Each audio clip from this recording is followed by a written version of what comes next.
back.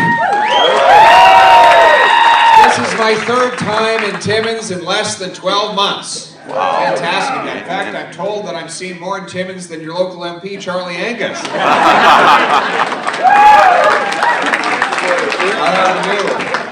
He's busy hanging out with his boss, Justin Trudeau, in Ottawa, right? Well, we realize that you, the people who do the work, who work hard, pay your taxes, and play by the rules, you're the boss in this country, and that's the way it's going to be when I'm Prime Minister.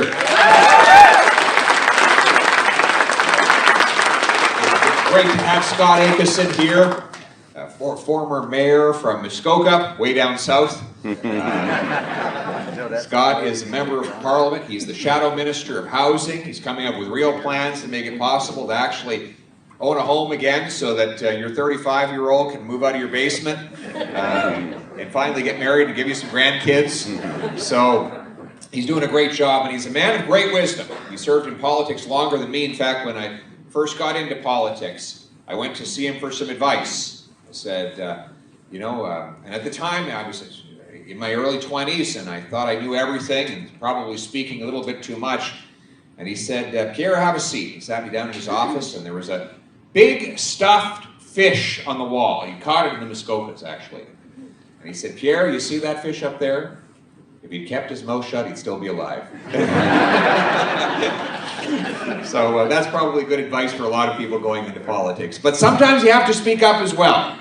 And now is one of those times.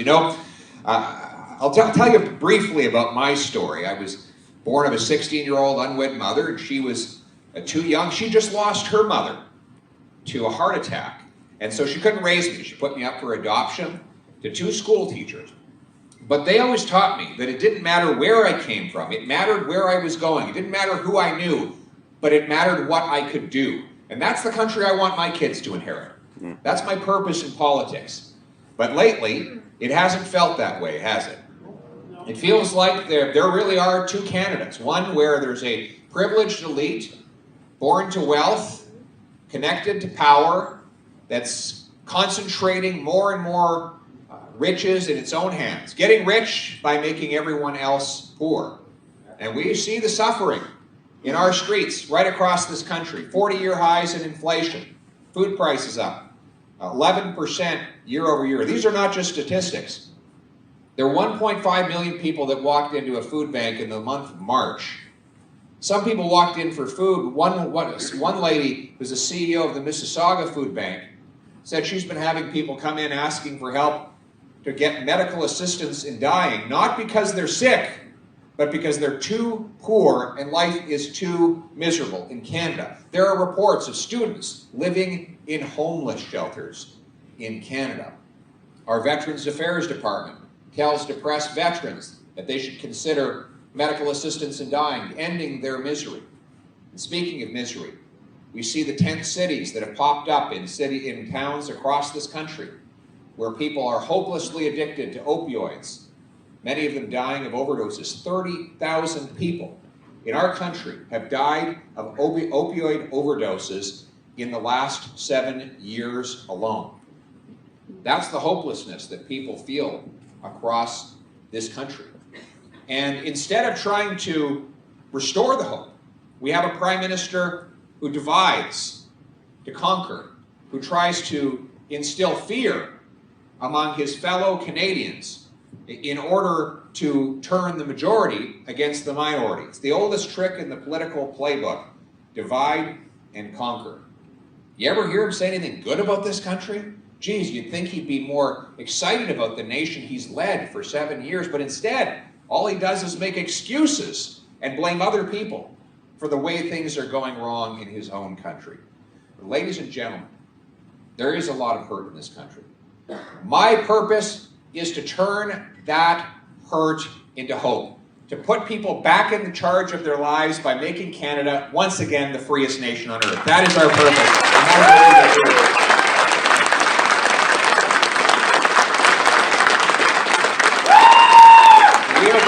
We're going to defend the rural way of life. We're going to defend our northern communities. And it starts with axing the Liberal carbon tax, doesn't it? Yeah.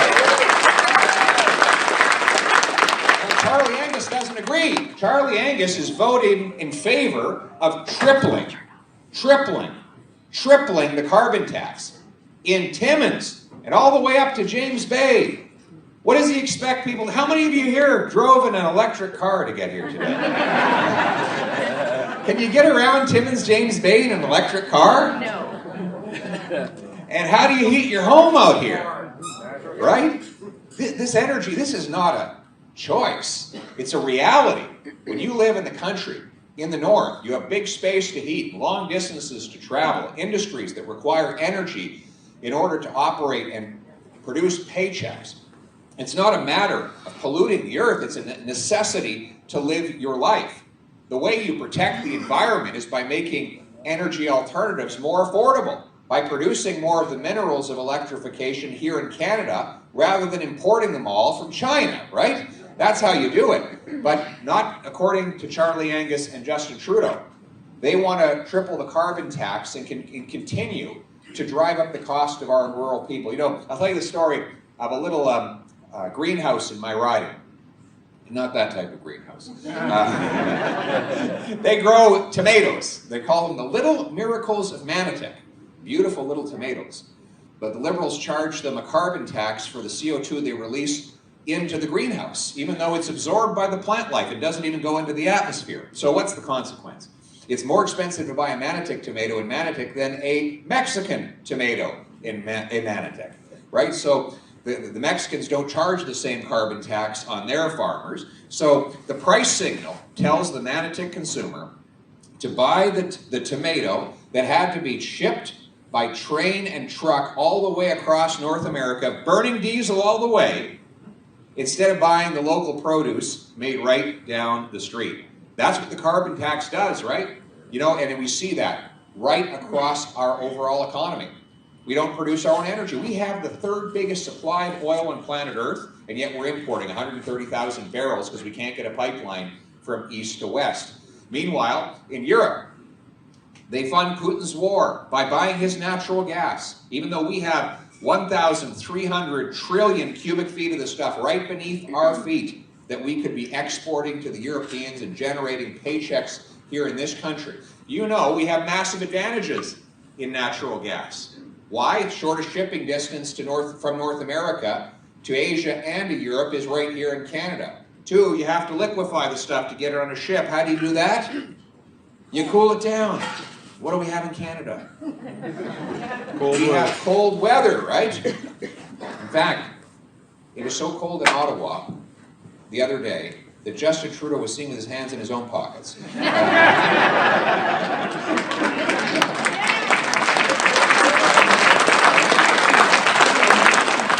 So anyway, here's the plan, my friends. I'm going to repeal the anti-energy and anti-development laws and replace them with simple, clear laws that protect the environment, consult First Nations, but get projects built so that we can build natural gas liquefaction facilities, send that gas off to Europe to break European dependence on Putin, send it to Asia to close down dirty coal-fired plants, and we will transform dollars for dictators into paychecks for our people in this country. We will approve more mines, more logging operations, and more resource development so that we can have bigger and more powerful paychecks, that we can bring home our industry, and we can be a nation that stands on its own 2 feet and bows down before no nation, a self-reliant country. That's the country that we're going to build right here in Canada.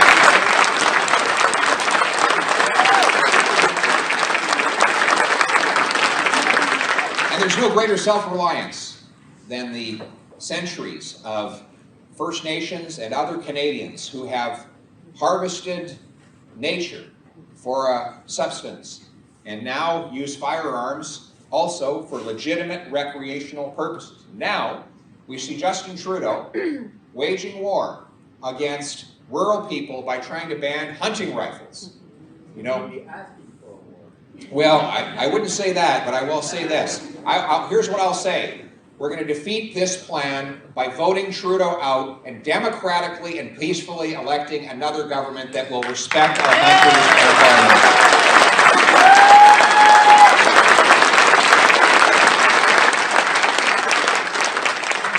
the hunters around here in Timmins are going and doing drive-by shootings in downtown Toronto? Put up your hand if you're one of them. You know, 82% of the guns used in crime in Toronto, according to the cops, actually come smuggled across the border. But instead of protecting our border against gun smugglers, our Prime Minister, with the indirect help of the other opposition parties, are going after our legitimate firearms owners. This is going to be a monstrous, multi-billion-dollar boondoggle, targeting exactly the wrong people. I'll tell you something. If you randomly pick a group from the general public, someone off the street, who doesn't have a possession and acquisition license, they're probably more likely to be a gun criminal than someone who does. To get a possession and acquisition license, you have to be vetted by the RCMP. You have to be trained and tested. You have to have your families interviewed. You have to demonstrate a competence in using a firearm. And then you have to follow a whole series of other rules. People who go through all those steps don't tend to turn around and rob banks or shoot up their neighborhoods, right? These are the law-abiding people who feed their families. And when this bill, if it passes, they're going to spend billions of dollars sending police officers, knocking on doors of law-abiding people, trying to track down firearms that weren't even restricted before, and therefore they're not even in a registry. The government doesn't even know where these firearms are. Can you imagine how much money it's going to cost to try to track them down and punish the people who lawfully purchased them in the first place? This is a colossal waste of money. Meanwhile, they're allowing repeat violent offenders to go back out on the streets. The 2 killers in Saskatchewan that went on the stabbing spree in the First Nations community about 3 months ago, they had as many as 60 convictions for violent offenses, but were let out on the street. Recently, a young OPP officer was killed by a man with multiple convictions for firearms and violence who was out on bail.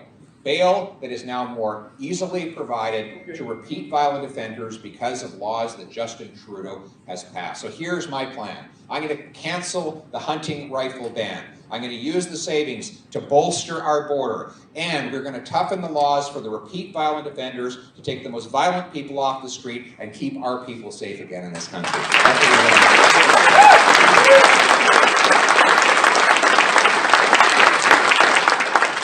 We're going to use some of those savings as well to provide recovery and treatment to people suffering from addiction. We see our streets are now besieged by these addictions. As I said at the outset, 30,000 people.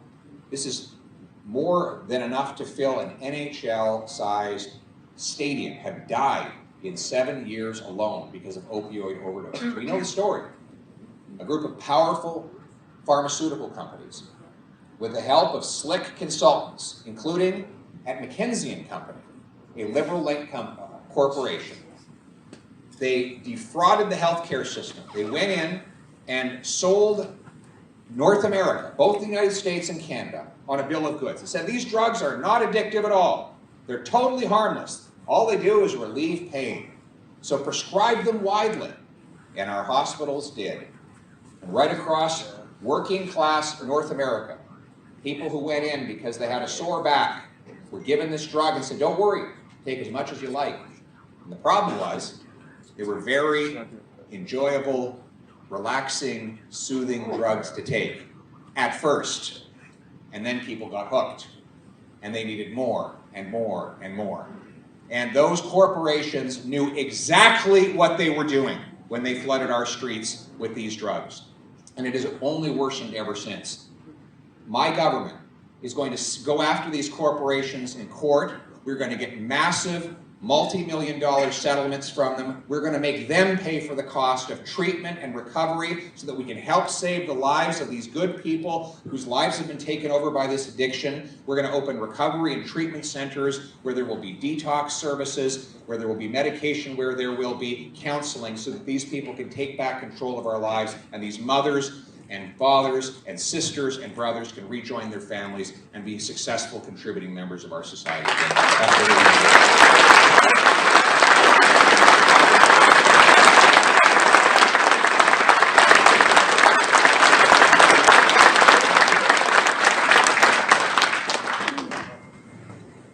You know, everybody has a story in life, and I met a young lady today, actually, had a wonderful story. It started off difficult. She was a nurse, actually, and she did get injured, hurt her back, and she started taking OxyContin. She lost her family as a result of it, but she went into treatment, and she took back control of her life. She's been clean for 7 years. She's working at the local restaurant, contributing member of our community here in Timmins, a wonderful person who's happy and joyous and back with her family. It shows once again that there is always hope. We can turn things around and redemption is possible no matter how hard things seem. And that really is a story for Canada, isn't it? I know sometimes it feels hopeless these days.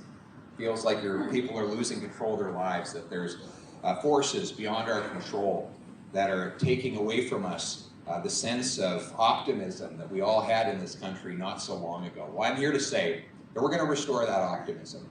There's nothing wrong with this country that cannot be cured by what is right with this country. We rest not on a few years of bad government of Justin Trudeau, but on an 800-year tradition of freedom that built up from the common people, going all the way back to the Magna Carta, the Great Charter.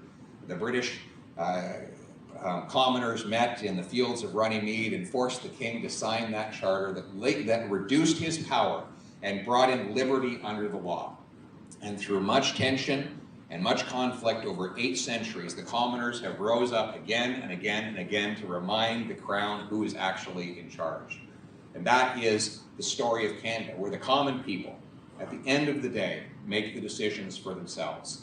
And that really is my purpose in politics, is to restore the strength of the common person, the common man and the common woman. You know, all the great stories of Winston Churchill, and there's so many funny ones. My favorite one is actually when there was the Blitz over London. Buildings were all knocked down. He would actually go out into the streets and help the rescue workers rescue people. And there was one lady, she was in her 70s, and she was captured under rubble. She'd been out getting her groceries. And he came over, and the rescue workers helped lift off the rubble and scrape away the dust. And she stood up, she looked him in the eye, and she said, "I've got things to do." She picked up her groceries and she walked off. And Winston Churchill said, "There goes greatness." And isn't that the truth? Yeah. We look for greatness from our leaders. Our leaders are just people. We have the same vices and virtues as everyone else. The true greatness comes from the common people, the everyday people, the heroes, the moms, the dads, the workers over in that mine or in that forestry center, the people who do the work, that serve in our military, that serve on the front line of our police. These are the people who built our country. These are the people that I'm in it for.